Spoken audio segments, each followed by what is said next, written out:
There's a moment almost everyone has had, but almost no one talks about. Someone says something small, barely a comment really, and you feel it land somewhere much deeper than it should. Your chest tightens.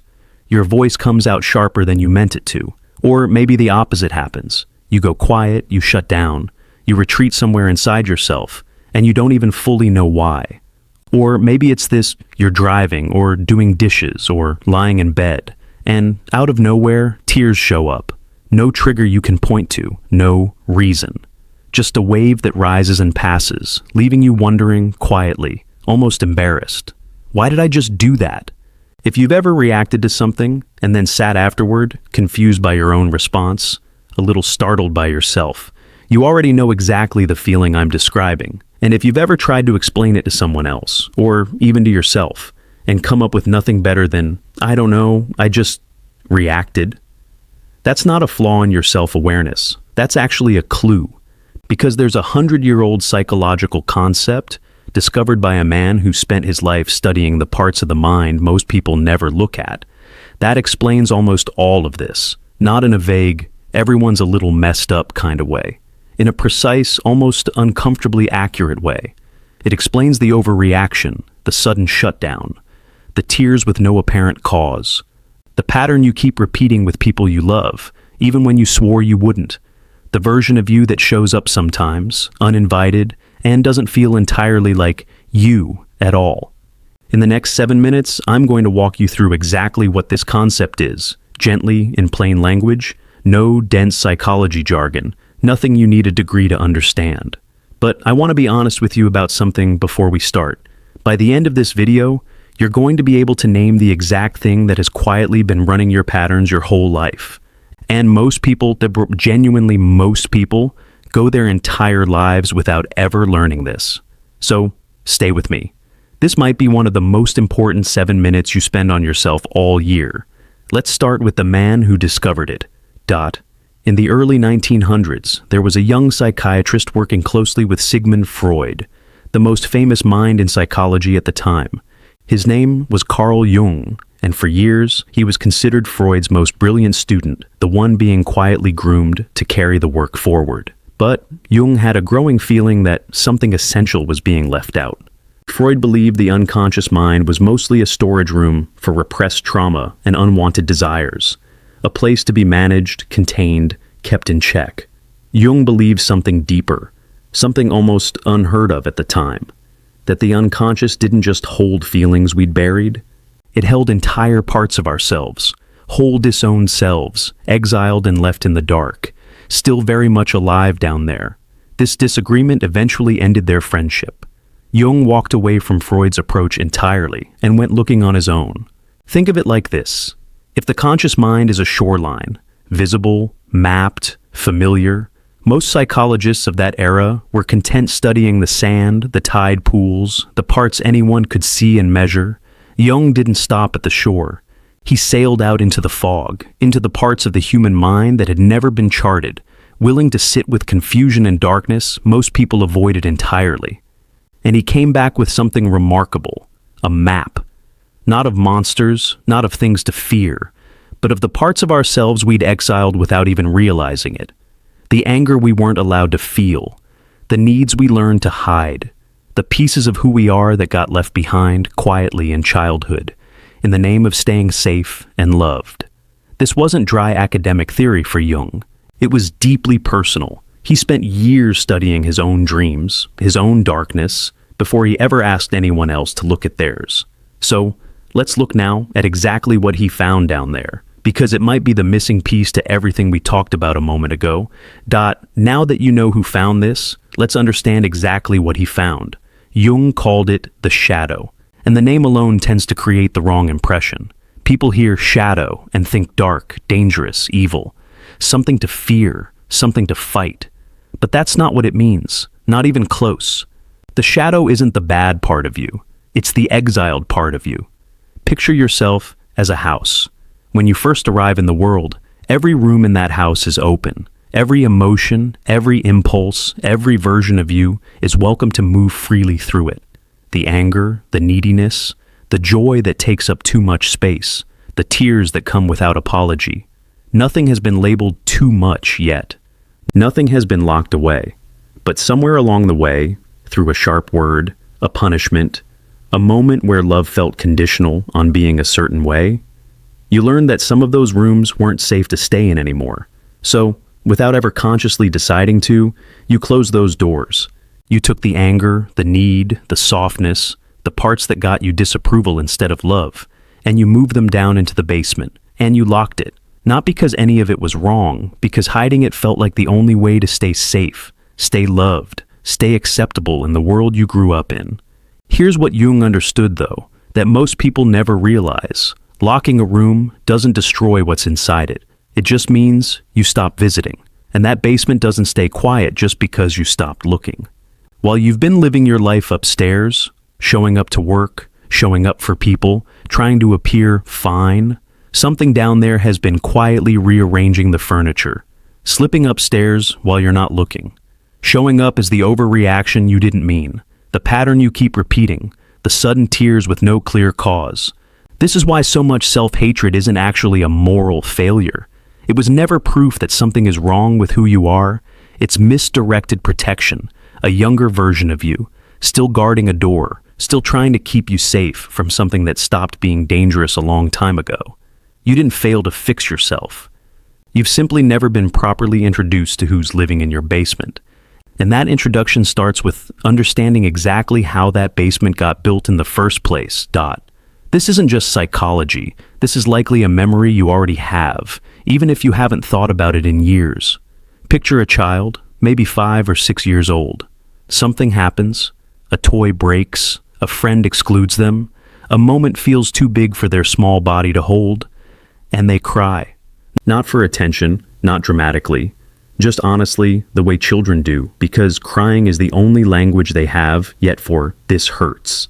And somewhere nearby, an adult, tired, stressed, maybe just repeating what was done to them, responds without much thought. "Stop crying, it's not a big deal." Or, "You're fine." Or sometimes nothing is said at all, just a sigh, a look, a quiet withdrawal of warmth that a child feels instantly, even if they can't name it. And in that ordinary, forgettable moment, something quiet and permanent gets decided.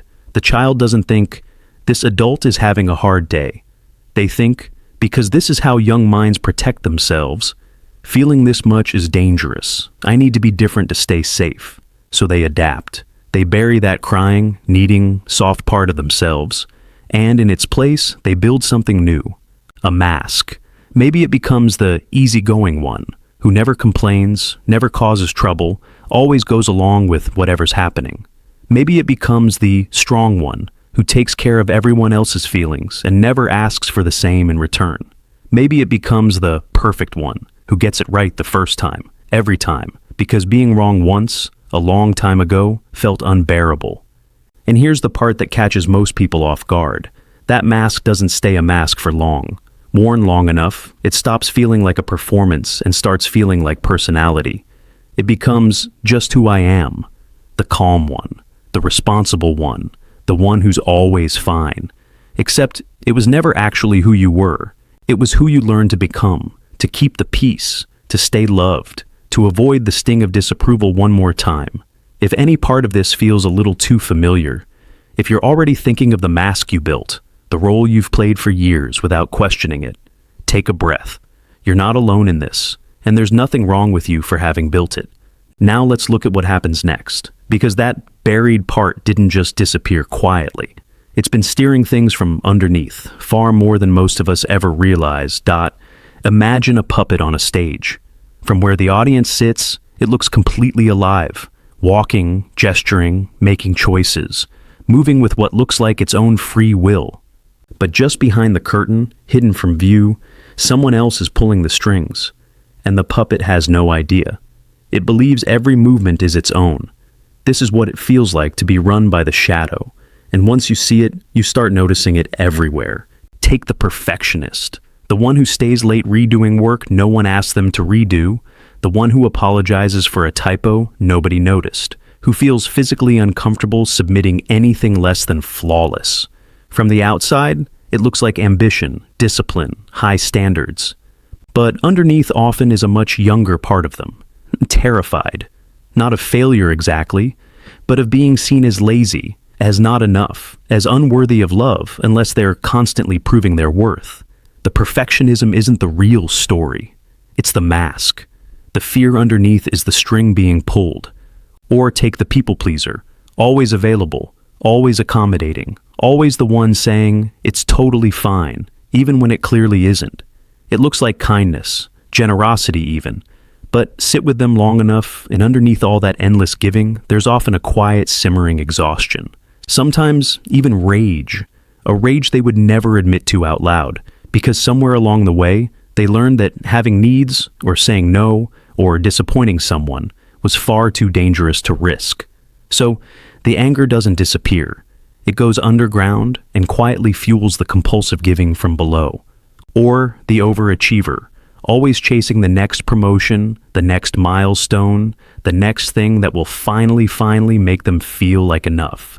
And no matter how much they accomplish, that feeling of enough never quite arrives, because it was never really about the achievement. It was about outrunning a buried sense of worthlessness that's been there since long before the first job, the first degree, the first gold star sticker on a school assignment.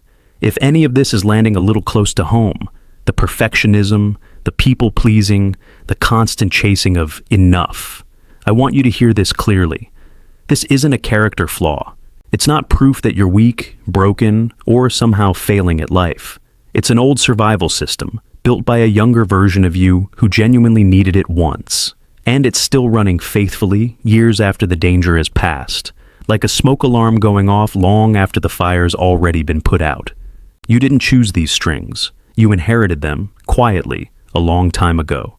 But this is exactly where Jung's theory becomes life-changing, because he didn't just diagnose this pattern and leave us here, he solved it. Most of us, once we realize a part of ourselves has been secretly running the show, do the most natural thing in the world. We try to fight it. We try to discipline the perfectionist into finally relaxing. We try to shame the people-pleaser into setting boundaries. We try to out-logic the fear, out-argue the anger, force that exiled part back into the basement through sheer willpower. And it never quite works, does it? Not for long. Because here's what Jung understood, decades before modern psychology caught up to him. You cannot heal a part of yourself by declaring war on it. Think of that exiled part like a stray animal, scared, guarded, been alone a long time. If you approach it with force, yelling, chasing, trying to grab it and drag it somewhere it doesn't want to go, it won't come closer. It will run further away, or it will bite. Not because it's dangerous by nature, because force is the only thing it's ever learned to respond to with fear. But if you crouch down, if you go still, if you simply sit nearby, quietly, patiently, with an open hand and no expectation, eventually, in its own time, it comes closer. Not because you forced it, because you finally made it safe enough to. This is what Jung called integration, not eliminating the shadow, not fixing it, silencing it, or shaming it back into hiding. Integration means welcoming that exiled part home, the same way you'd welcome home a child who ran away because they were scared, not because they were bad. Healing in this sense was never about becoming a flawless, good version of yourself with no shadow left at all. It was always about becoming whole, integrating every disowned piece back into one complete self. So here's a small way to begin tonight.